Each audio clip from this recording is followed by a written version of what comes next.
A very good evening everyone. This is Seema, your polity educator. आज हम class 12 का chapter 9 का part 3 पढ़ने वाले हैं। इसके पहले हम 2 वीडियो अपलोड कर चुके हैं और पार्ट जो चैप्टर 9 है उसको कवर कर चुके हैं थोड़ा।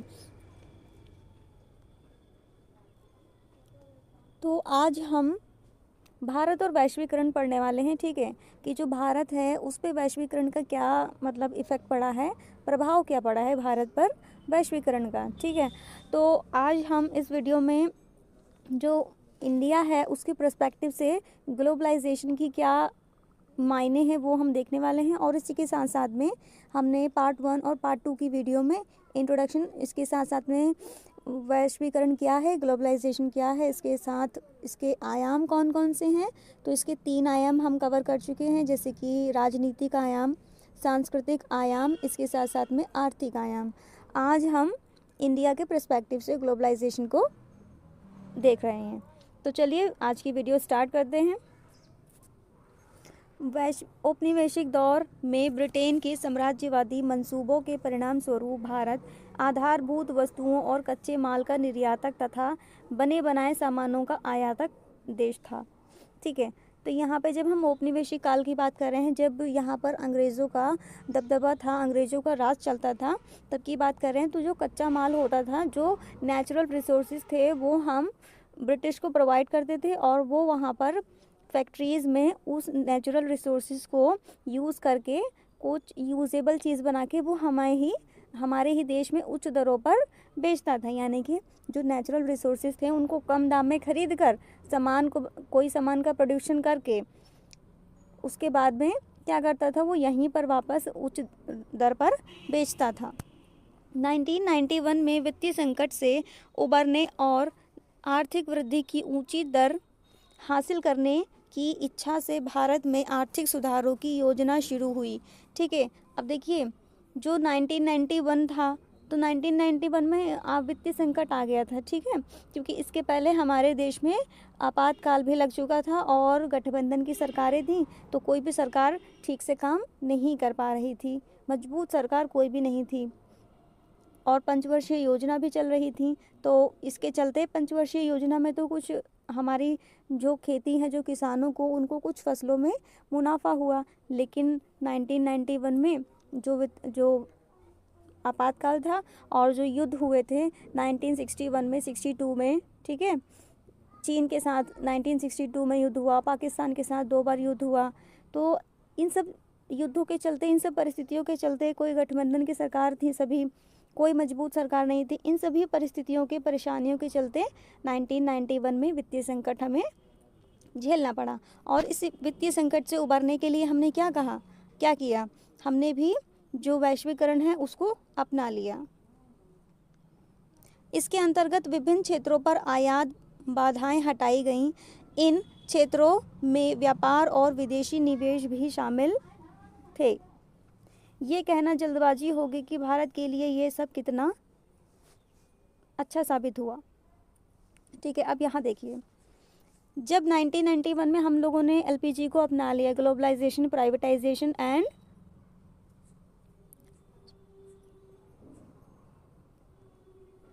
लिबरलाइजेशन, ठीक है, इनको हमने अपना लिया। उसके बाद क्या हुआ, जो हमारी कंट्री की जो बाउंड्री थी उस पर जो टैक्स लगता था, उस टैक्स को हमने काफ़ी हद तक कम कर दिया, जिससे दूसरे देशों के साथ हमारे व्यापार संबंध अच्छे बन पाएँ और हम अपना देश में जो प्रोडक्शन हो रहा है उन सामानों को किसी और देश में बेच पाएँ और किसी और देश का सामान जिस चीज़ की हमें ज़रूरत है वो सामान हम दूसरे देश से खरीद पाएँ। लेकिन इससे जो एलपीजी है, ये जो एलपीजी है, इससे हमें कितना फ़ायदा हुआ, इसके बारे में आगे बात करते हैं, चर्चा करते हैं। ये कहना जल्दबाजी होगी कि भारत के लिए ये सब कितना अच्छा साबित हुआ है, क्योंकि अंतिम कसौटी ऊंची वृद्धि दर से नहीं बल्कि इस बात से सुनिश्चित करना है कि आर्थिक बढ़वार के फ़ायदे में सबका साझा हो, ताकि हर कोई खुशहाल बने। आप देखिए, लेकिन फिर भी बंटवारे में, ठीक है, लेकिन फिर भी यहाँ पर हमें तुरंत हम देखिए, कोई भी चीज़ हम कोई भी एक्सपेरिमेंट करते हैं तो तुरंत के तुरंत उसका रिजल्ट हम पॉजिटिव है या नेगेटिव नहीं कह सकते, थोड़ा समय लगता है। तो जैसे हम लोगों ने एलपीजी को 1991 में अपनाया, उसके बाद तुरंत ही कह देना कि हाँ ये हमारे लिए बहुत अच्छी एक विदेश एक नीति है या प्लानिंग है या फिर योजना है बहुत अच्छी, और लोगों को बहुत अच्छे तरीके से हर तबके के लोगों को लाभ हो रहा है, ये कहना बहुत मुश्किल था। और भारत का क्या है, भारत का तो यही है विदेश नीति कि भारत की जो नीतियां हैं उन नीतियों में सबसे ज़्यादा भारत आम जनता को सामने साथ में रखता है कि जो गरीब जनता है उसको भी काफ़ी हद तक लाभ पहुँचे। अब पढ़ेंगे वैश्वीकरण का प्रतिरोध। ठीक है, अब वैश्वीकरण का प्रतिरोध क्यों हो रहा है? कोई भी चीज़ है, ठीक है, कोई भी चीज़ है, अगर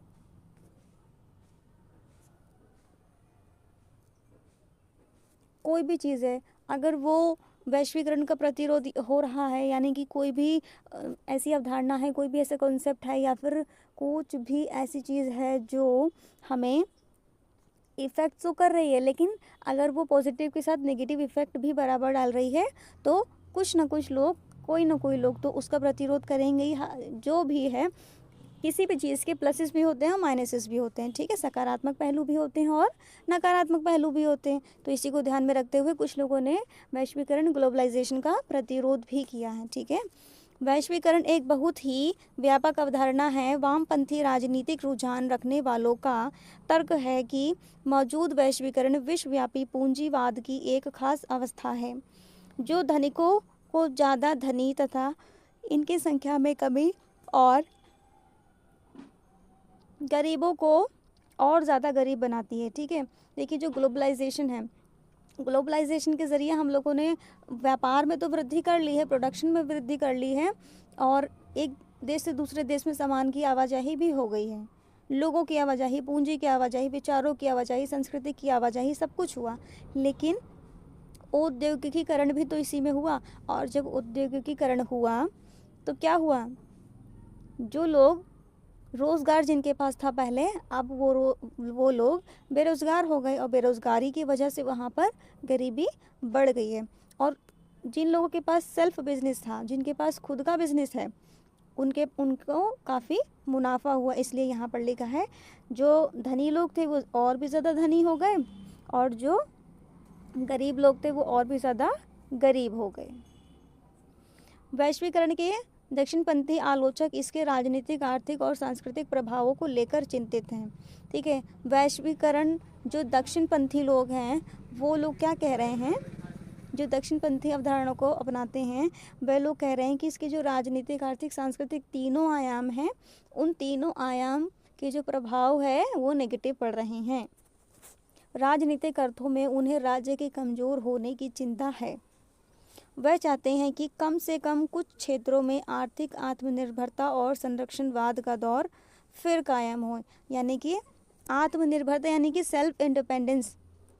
काफ़ी हद तक भारत आत्मनिर्भर है, लेकिन अभी भी कुछ ऐसी चीज़ें हैं, कुछ ऐसे सामान हैं, मटेरियल्स हैं जो हम दूसरी कंट्री से अभी भी लेते हैं।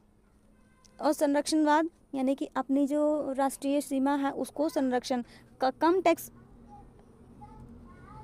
टैक्स होने के कारण यहाँ पर क्या हुआ, जो संरक्षण है उसमें कमी आ गई, अपनी जो सुरक्षा है उसमें कमी आ गई है। सांस्कृतिक संदर्भ में इनकी चिंता है कि परंपरागत संस्कृति की हानि होगी और लोग अपने सदियों पुराने जीवन मूल्य तथा तौर तरीकों को से हाथ धो बैठेंगे।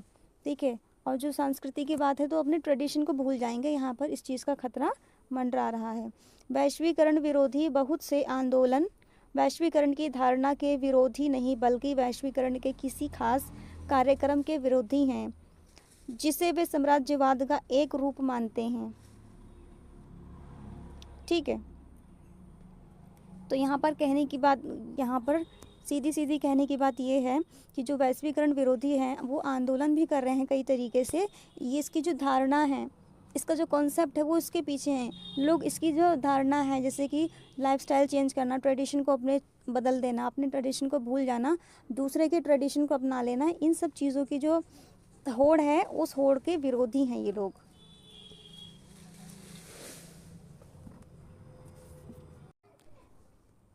नव उदारवादी वैश्वीकरण के विरोध का एक विश्वव्यापी मंच वर्ल्ड सोशल फोरम WSF है। इस मंच के तहत मानवाधिकार कार्यकर्ता, पर्यावरणवादी, मजदूर, युवा और महिला कार्यकर्ता एकजुट होकर नव उदारवादी वैश्वीकरण का विरोध करते हैं। ठीक है, यहाँ पर कहने का मतलब ये है कि जो नव उदारवादी वैश्वीकरण की अवधारणा है, उस अवधारणा के खिलाफ यहाँ पर वर्ल्ड सोशल फोरम एक संगठन मंच बनाया गया, जिसमें, और ये वैश्विक स्तर पर है, यानी कि अंतर्राष्ट्रीय स्तर पर संगठन बना है, और इसमें जो मानवाधिकार के कार्यकर्ता हैं, जो मानवाधिकारों की सुरक्षा के लिए कानून बनाते हैं, इसके साथ साथ में जो पर्यावरणवादी हैं, जो एनवायरनमेंट के शुभचिंतक हैं, मजदूर, लेबर्स, युवा, यूथ जनरेशन और महिला कार्यकर्ता और फीमेल जो वर्कर्स हैं, ये सभी इकट्ठा होकर इस नव उदारवादी वैश्वीकरण के खिलाफ यहाँ पर विरोध प्रदर्शन करते हैं। वर्ल्ड सोशल फोरम की पहली बैठक 2001 में ब्राज़ील के पोर्टो अल्गेरे में हुई थी। तो फ्रेंड्स, अगर आपसे यहाँ पर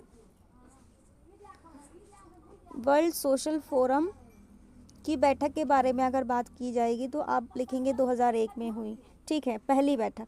ओके, किसी भी संगठन की आपको पहली बैठक या पहली घोषणा याद रखनी है, या फिर भारत ने उस संगठन में कब इन्वॉल्व हुआ है, या फिर किसी भी घोषणा पत्र पे कब हस्ताक्षर किए हैं, ये चीज़ें आपको याद रखना है। ठीक है, तो यहाँ पर वैश्वीकरण, भारत ने वैश्वीकरण 1991 में अपनाया। ठीक है, LPG को 1991 में अपना लिया, LPG को 1991 में अपना लिया, लेकिन इसी के साथ साथ में 2001 में, यानी कि करीब करीब 10 साल के बाद वहाँ पर विरोध प्रदर्शन होने लगा वैश्वीकरण के खिलाफ। अब कोई भी चैप्टर हम पढ़ रहे हैं या फिर कोई भी कॉन्सेप्ट हम क्लियर कर रहे हैं, तो उसके साथ में इंडिया के क्या पर्सपेक्टिव है या फिर इंडिया पर उसका कैसा इफ़ेक्ट पड़ रहा है, इस चीज़ को पढ़ना बहुत ज़्यादा इम्पॉर्टेंट है। ठीक है, तो चलिए पढ़ते हैं। भारत और वैश्वीकरण का प्रतिरोध। सामाजिक आंदोलनों से लोगों को अपने पास पड़ोस की दुनिया को समझने में मदद मिलती है। लोगों को अपनी समस्याओं के हल तलाशने में भी सामाजिक आंदोलनों से मदद मिलती है। यानी कि जो भी सामाजिक आंदोलन किसी भी अवधारणा या फिर किसी भी चीज़ को लेकर के होते हैं, किसी भी मुद्दे को लेकर होते हैं, तो आपस के जो क्षेत्रीय लोग होते हैं वो आपस में एक दूसरे की मदद करके सहयोगात्मक भावना उत्पन्न करते हैं, और इसी के साथ साथ में सहयोग करना भी सीखते हैं एक दूसरे का, और अपनी जो क्षेत्र की जो समस्याएं हैं उनसे भी उनसे भी सामने जो अपने क्षेत्र की समस्याएं हैं वह उन समस्याओं को समझ पाते हैं। आर्थिक वामपंथी वैश्वीकरण के खिलाफ इनकी आवाज़ें राजनीतिक दलों की तरफ से उठी हैं। ठीक है, जो आर्थिक वैश्वीकरण है ना, आर्थिक वैश्वीकरण है, इसके खिलाफ जो वामपंथी अवधारणा है, वामपंथी के लोग राजनीतिक दलों की तरफ से आवाज़ उठा रहे हैं। तो इंडियन सोशल फोरम जैसे मंचों से भी, ठीक है, यानी कि यहाँ पे वामपंथी और दक्षिणपंथी भी वैश्वीकरण का विरोध कर रहे हैं। इसी के साथ साथ में जो इंडियन सोशल फोरम है वो भी, ठीक है, ये इंडिया का है इंडियन सोशल फोरम, और वहाँ पे सोशल फोरम की बात हुई थी, वो वर्ल्ड सोशल फोरम था। ठीक है, आपको इस चीज़ को ध्यान रखना है। औद्योगिक, श्रमिक और किसानों के संगठनों ने बहुराष्ट्रीय निगमों के प्रवेश का विरोध किया है। बच्चों, जो मल्टीनेशनल कंपनीज़ होती हैं, मल्टीनेशनल कंपनीज़ जो होती हैं, MNCs जो होती हैं, उनका विरोध कर रहा है भारत। ठीक है, कि वही MNCs हमारे इंडिया में नहीं आने चाहिए। अगर ये MNCs आएंगी तो यहाँ पर उच्च दर की प्रौद्योगिकी यूज़ करके यहाँ के जो गरीब तबके के लोग हैं वो और गरीब हो जाएंगे, जो अमीर तबके के लोग हैं वह अमीर हो जाएंगे, अमीर और गरीब के बीच की खाई और भी ज़्यादा बढ़ जाएगी।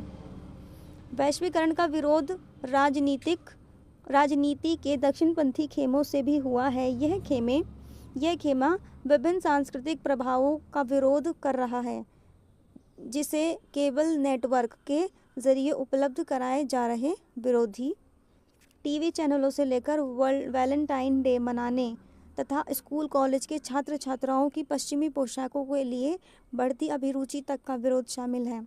तो बच्चों यहाँ पर जो दक्षिणपंथी लोग हैं, ये दक्षिणपंथी लोग, जो दक्षिणपंथी का जो समूह है, ये समूह जो सांस्कृतिक प्रभाव पड़ रहा है ना वैश्वीकरण का, उस प्रभाव का विरोध कर रहे हैं। क्योंकि जो इंडिया है या फिर जो भी कोई भी कंट्री है, तो सभी कंट्रीज़ अपनी कंट्री का जो ट्रेडिशन है, जो संस्कृति है, उसको भूलते चले जा रहे हैं। और स्कूलों में, कॉलेजेस में जो ड्रेसअप है, जैसे कोई कंपटीशन होता है या फिर जैसे कोई प्रोग्राम होता है, तो वहाँ पर क्या होता है कि जो वेस्टर्न ड्रेसेस हैं, उन वेस्टर्न ड्रेसेस को ज़्यादा प्रेफरेंस देते हैं। अब देखिए, यहाँ पर हम लोग इस चैप्टर को कर चुके हैं कंप्लीट। ठीक है स्टूडेंट्स, तो आज हम यहाँ पर इस चैप्टर को कंप्लीट करते हुए इसका जो कंक्लूजन है, जो निष्कर्ष है, उस पर भी थोड़ी सी बात कर लेते हैं। वैश्वीकरण एक विश्व स्तर की व्यापक अवधारणा है जिसके सकारात्मक पहलू के साथ नकारात्मक पहलू भी देखने को मिलते हैं। अतः वैश्वीकरण को अपनाते हुए हमें अपनी संस्कृति का भी विशेष ध्यान देना होगा। ठीक है, अब देखिए, हम किसी भी कंट्री की कोई भी ट्रेडिशन या फिर कोई भी लाइफस्टाइल या फिर कोई भी खाना या फिर कुछ भी चीज़ फॉलो कर रहे हैं, कोई भी प्रोडक्ट हम फॉलो कर रहे हैं या फिर यूज़ कर रहे हैं, लेकिन जो अपनी इंडिया में चीज़ें बनी हैं, उन चीज़ों को भूलना भी हमारे लिए एक तरीके से गुनाह साबित हो सकता है। क्योंकि जो बाहर की चीज़ें हैं उनको यूज़ हम कर रहे हैं और हम अपनी ही देश की चीज़ों को नहीं खरीद रहे हैं, तो इससे हमारी ही जो देश की आर्थिक स्थिति है वो ख़राब होगी। ठीक है, तो इसलिए बाहर की चीज़ों को यूज़ करने के साथ साथ अपनी ट्रेडिशन, अपनी संस्कृति और अपनी देश की जो चीज़ें हैं, वस्तुएं हैं, उनका भी खास ध्यान रखना है हमें। तो फ्रेंड्स, आज का चैप्टर यहीं हो जाता है कंप्लीट। और अगर आपको वीडियो अच्छा लगा हो तो इस वीडियो को लाइक कर दीजिए, शेयर भी कीजिए और कमेंट सेक्शन में ज़रूर बताइए कैसा लगा। और बेल आइकन बिल्कुल भी ना भूलिए हिट करना, जिससे कि जो भी न्यू नोटिफिकेशन आए वो आप तक ज़रूर सबसे पहले पहुँचे। और चैनल को सब्सक्राइब भी कर लीजिए। तो वीडियो देखने के लिए बहुत बहुत धन्यवाद। मिलते हैं नेक्स्ट वीडियो में।